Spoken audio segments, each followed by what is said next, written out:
L'arthrose touche 10% de la population mondiale. Chez ces personnes, le cartilage articulaire se désagrège et peut rendre chaque mouvement vraiment douloureux. Pas étonnant dès lors que les personnes touchées soient prêtes à tester n'importe quel remède miracle. Des remèdes dont la presse se fait volontiers le relais. Mais la bave d'escargot est-elle réellement efficace contre l'arthrose? Et le brocoli, cela vaut-il le coup d'augmenter sa consommation? Et que penser des injections de graisse dans les genoux? Canal Détox coupe court aux fausses infos.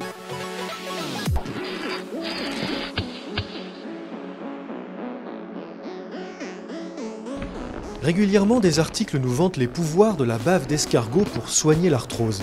Est-ce bien sérieux? La bave d'escargot dans l'arthrose, c'est quelque chose qui date déjà d'un certain nombre d'années et on voit énormément de publicité sur le sujet. Évidemment, il n'y a aucune étude scientifique qui a pu démontrer la moindre efficacité de ce genre de produit. Et simplement, il se trouve que dans l'arthrose, l'effet placebo est majeur. Presque un patient sur deux est soulagé si on lui donne un placebo. Donc, obligatoirement, si on donne par exemple de la bave d'escargot en gélule, il va y avoir presque une personne sur deux qui va être soulagée. Et voilà comment on arrive à faire en sorte que la bave d'escargot devienne un produit miracle. Et manger du brocoli. Selon des chercheurs britanniques, il semblerait que ce soit bénéfique pour nos articulations.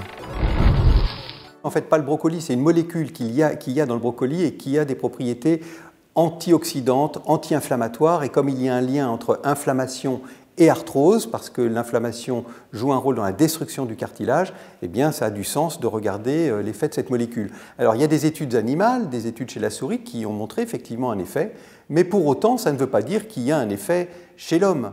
Et la concentration est tellement faible qu'il faudrait imaginer manger tous les jours du brocoli pendant des années. Qui ferait cela? Les hebdos nous parlent sans arrêt des bienfaits des compléments alimentaires. Doit-on les croire?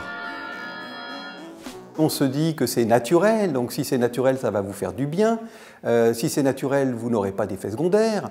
En fait, c'est faux. On sait très bien qu'il peut y avoir des effets secondaires avec des produits naturels, parfois même sévères. Qu'est-ce qu'on peut en attendre de ces compléments alimentaires? Des effets sur la douleur? Peut-être, pourquoi pas, mais toujours à interpréter dans ce contexte d'effets placebo majeurs dans le domaine de l'arthrose. Ce qui est certain, c'est que ces compléments alimentaires n'ont aucun effet pour retarder l'arthrose. Certaines cliniques pratiquent des injections de cellules souches graisseuses dans les genoux pour régénérer le cartilage. Alors ça y est, on a la solution. Les cellules souches, c'est très à la mode. Pour autant, il n'y a aujourd'hui aucune certitude que les cellules souches sont efficaces dans l'arthrose. C'est d'ailleurs la raison pour laquelle il y a une grande étude européenne qui a été lancée pour tester l'effet des cellules souches dans l'arthrose. On ne sait même pas aujourd'hui si ces cellules souches sont capables de refaire du cartilage.